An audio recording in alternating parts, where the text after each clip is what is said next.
El Talmud es un vasto compendio de la ley y la tradición judía, compilado y comentado por los más ilustres rabinos y comentaristas de los últimos 2300 años.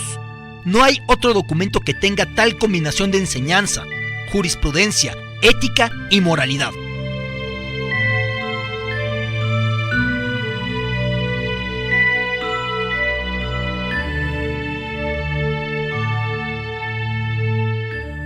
En sus 20 tomos encontramos los cimientos de la vida religiosa judía en su esfuerzo por comprender y vivir las enseñanzas de la Torá. Frente a una obra de tal magnitud, solo queda preguntar, ¿cómo se originó ese inmenso compendio de sabiduría?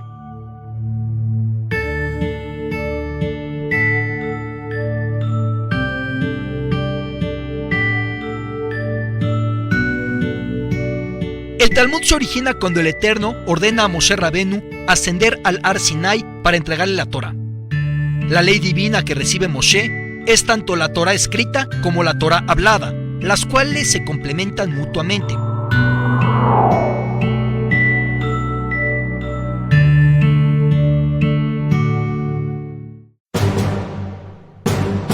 Al descender del Har Sinai, Moshe enseñaba la Torá a su hermano Aarón, leyendo el precepto y explicando qué y cómo había de cumplirse, es decir, enseñaba la Torá oral. Al igual que la Torá escrita, la Torá oral se fue transmitiendo de Moshe a Aarón y a sus hijos.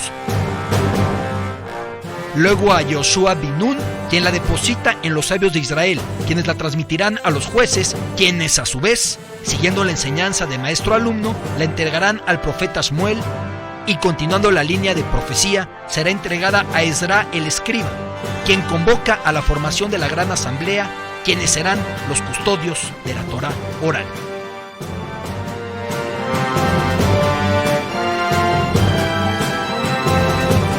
Durante el periodo de tiempo transcurrido desde la entrega de la Torá hasta la restauración de los macabeos, la Torá oral fue transmitida de generación en generación de una forma ordenada, sorteando los peligros de las guerras, exilios e invasiones que el pueblo de Israel tuvo que afrontar durante cientos de años. Pero un nuevo enemigo, terrible y sangriento, deseaba destruir al pueblo de Israel.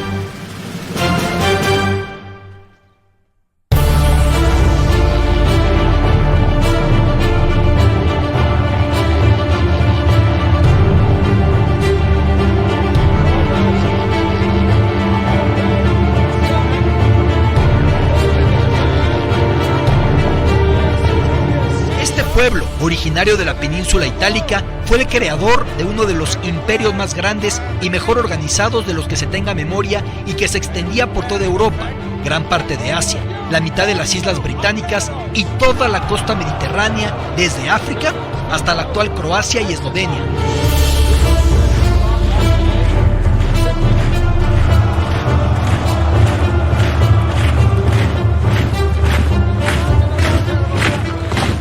Para lograr esto conquistaron en forma despiadada a cientos de reinos y culturas que no pudieron soportar el embate de las feroces legiones romanas y desaparecieron de la historia.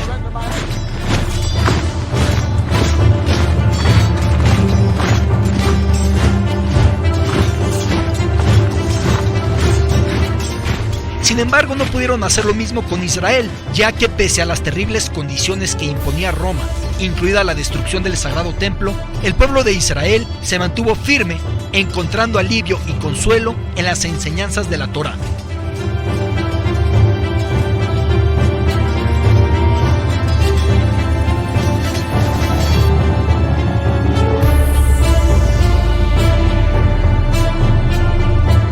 El peligro se cernía sobre los grandes sabios de la Torá, puesto que el Imperio Romano se dio cuenta que la fuerza de Israel no estaba en sus lanzas ni escudos, sino en la Torá que los sabios estudiaban y las mitzvot que el pueblo cumplía.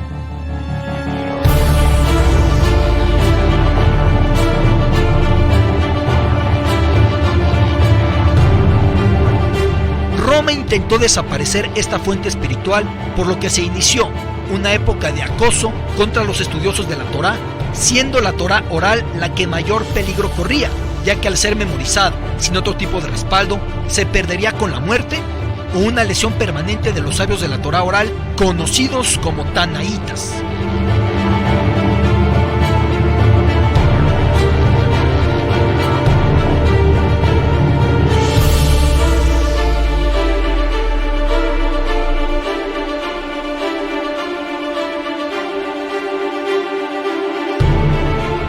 Ante tal peligro se tenía que tomar una decisión drástica y romper lo escrito.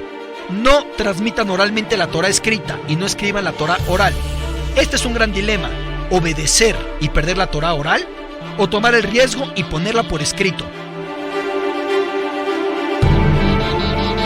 ¿Quién tomará una decisión tan difícil?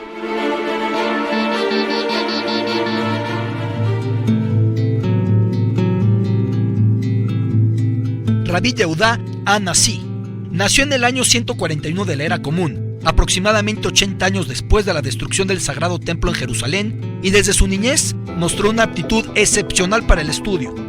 De su padre, Rabban Shimon ben Gamliel, heredó una gran fortuna, el amor por la Torá y la pertenencia a la dinastía del rey David. Estudió las primeras letras con su padre para luego continuar con Rabbi Ezra ben Shammua y Rabbi Yaakov ben Kurshai.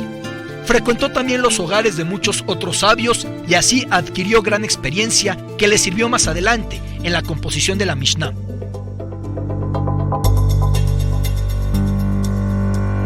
Rabbi Yehudá era muy rico y toda su riqueza la usaba para obras de bien, sin aprovechar en lo mínimo para su goce personal.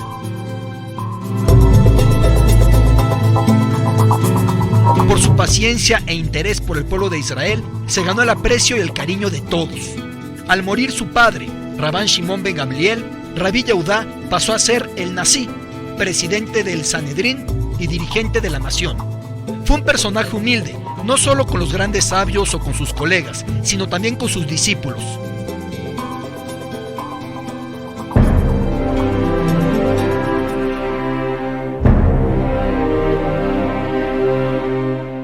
En este sentido recomendaba: considera 3 cosas y no llegarás a cometer pecado.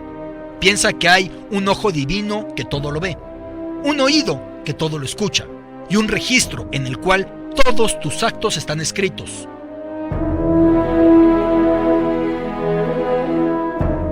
Por todos estos méritos, Rabbi Yehudá también es conocido como Rebí, el maestro por excelencia, o como Rabbeinu Akadosh, nuestro santo rabino.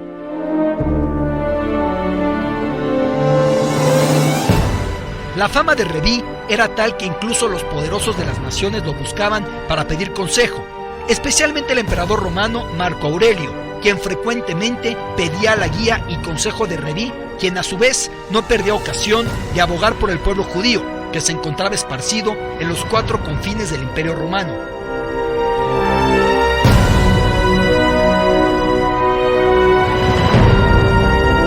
Por todos estos méritos le fue concedido el honor de preservar la Torá oral, por lo que se dedicó en cuerpo y alma a dirigir la recopilación de toda la enseñanza de las generaciones que le precedieron, y así compiló la Mishnah, palabra hebrea que significa repetición.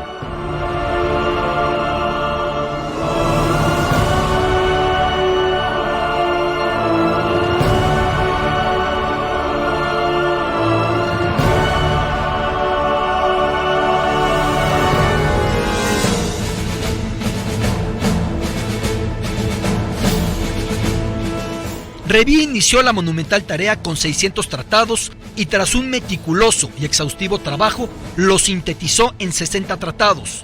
Rebí dedicó su vida a enseñar la Mishnah al pueblo y a quien le argumentaba la prohibición sobre escribir la Torá oral. A ellos les respondía con un versículo de Teilim 119 que dice: Et la asot la Hashem eferu torateja, del cual se infiere que por el honor del nombre de Dios se transgrede la Torá.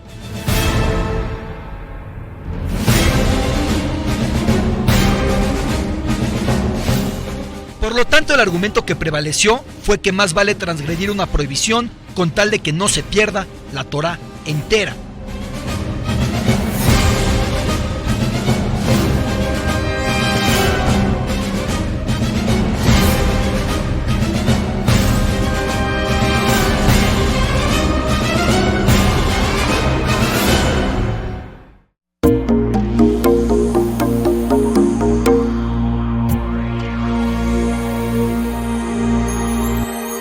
La Mishnah está compuesta de 6 órdenes que abarcan cada aspecto de la vida judía. Zeraín, semillas, preceptos relacionados con el trabajo de la tierra.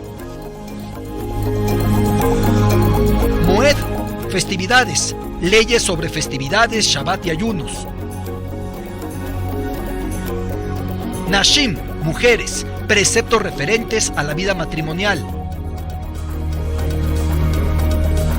Nesikim, daños y perjuicios, compila la halajá referente al derecho civil y comercial. Kodashim, santidades, leyes religiosas sobre el templo de Jerusalén. Tejarot, purificación, preceptos referentes a la purificación. Estas secciones se dividen en 63 tratados. En particular, el Pirkei Avot, sabiduría de los padres, una colección de refranes sabios que forma el tratado final del tratado Nezikin.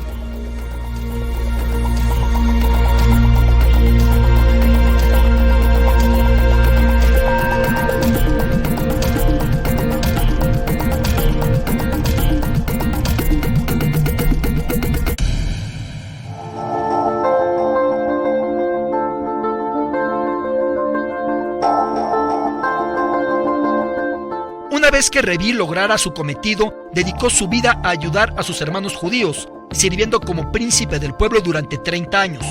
Para gran dolor del pueblo de Israel, Yehudá Anasí falleció a los 70 años de edad, siendo llorado por judíos y gentiles.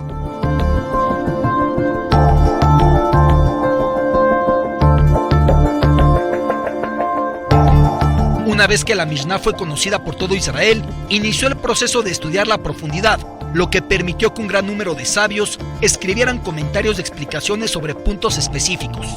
Este proceso es llamado Gemara, y que en conjunto con la Mishnah forman el Talmud.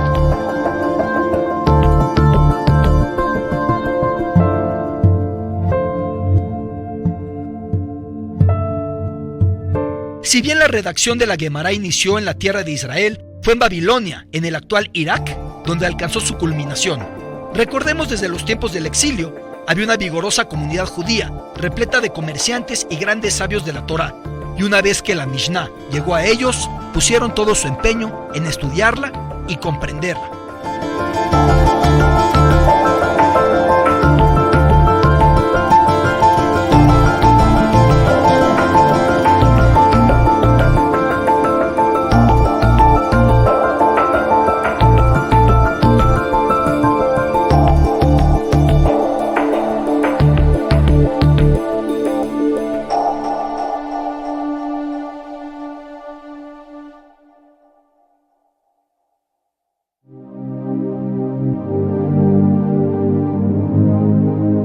Tras poco más de 300 años de intenso estudio, daría como resultado el Talmud de Babilonia, que junto con el Talmud de Jerusalén conforman el Talmud que estudiamos hoy en día y que explica, y que extiende, discute y clarifica la Torá con el fin de comprender en lo posible el mandamiento y la voluntad divina.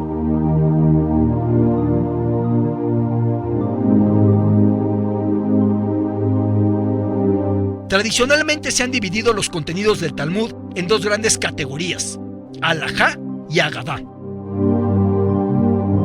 La halajá está directamente relacionada a la práctica de la ley judía, qué y cómo cumplir las mitzvot. La agadá, en cambio, comprende textos que tienen carácter ético, histórico y proverbial y que encierran un inmenso caudal de sabiduría y que nos enseñan cómo comportarnos según la voluntad divina.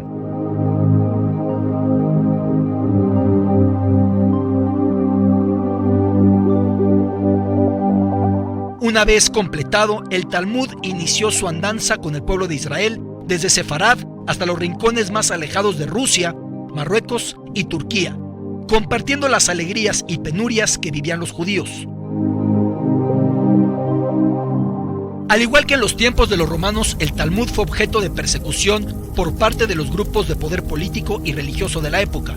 En París, en el año 1240 de la Era Común, se hizo un juicio contra el Talmud y 2 años más tarde en la misma ciudad se realizó una gran quema pública de 24 carretas llenas de ejemplares del Talmud, hecho que coincidió con el ayuno del 17 de Tamuz.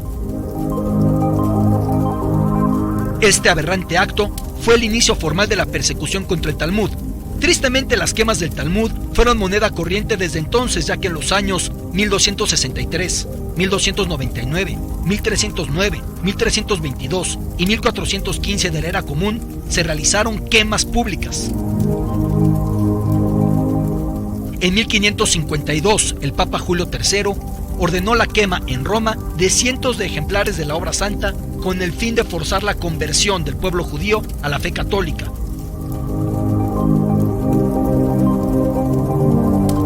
La última quema pública del Talmud, junto con las obras de más de 120 autores judíos y progresistas alemanes, se realizó el 10 de mayo de 1933 en la Plaza de la Ópera, ubicada en el centro de Berlín, siendo realizada por miles de fanáticos nazis repletos de odio contra el conocimiento en general y contra el pueblo judío en particular.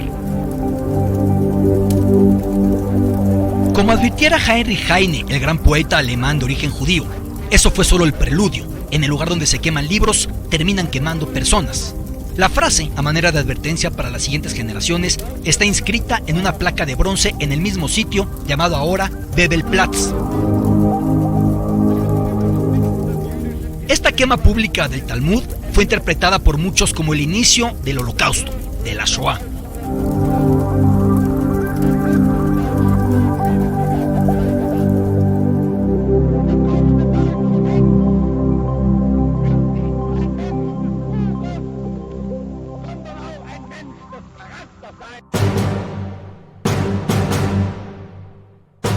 El Talmud ha proporcionado consuelo y guía en momentos amargos.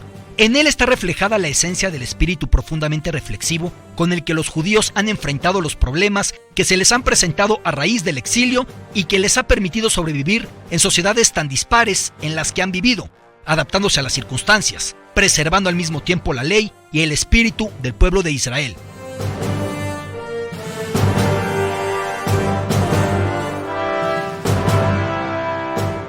Por todo esto podemos afirmar que el Talmud es como la zarza ardiente en la cual se reveló Dios a Moshe Rabbeinu, nuestro primer legislador.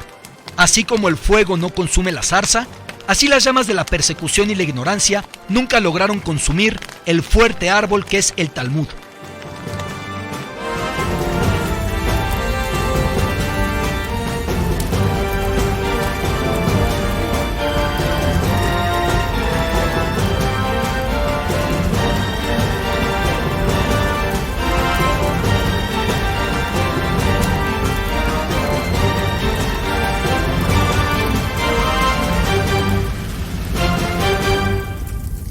Esta fortaleza del Talmud se halla en el tratado Avodat Zará, donde podemos aprender sobre la terrible ejecución de Rabí Hananiah ben Taradión, uno de los 10 sabios, quien fue envuelto en un pergamino de Torá, mojado con agua y aceite para después prenderle fuego. En medio del suplicio, serenamente veía al cielo. En esos terribles instantes le pregunta: Padre mío, ¿qué estás viendo? Y respondió Rab Hananiah ben Taradión: veo el libro santo quemándose, pero las letras luminosas volando al cielo. Se podrán quemar libros y personas, pero las letras y el alma no se queman, vuelan y aterrizan en otro lugar para dar vida por medio de la escritura. Gracias a una decena de rabinos que salieron de las cenizas, se empezó a fomentar de nuevo el estudio del Talmud, abriéndose yeshivot, kolelim y casas de estudio, dando vida a todos los dichos de Yehudá Anasí, los Tanaim y Emoraim. Con la llegada de nuevas formas de comunicación a distancia, se prepara un nuevo paradigma para el estudio del Talmud, el Daf Hayomi. El programa Daf Hayomi, cuya traducción significa la hoja diaria, fue introducido en 1923 por un joven líder rabínico de origen polaco, Rabbi Meir Shapira de Lublin, quien era descendiente directo del Rab Pinchas Koretz, uno de los primeros seguidores del Baal Shem Tov.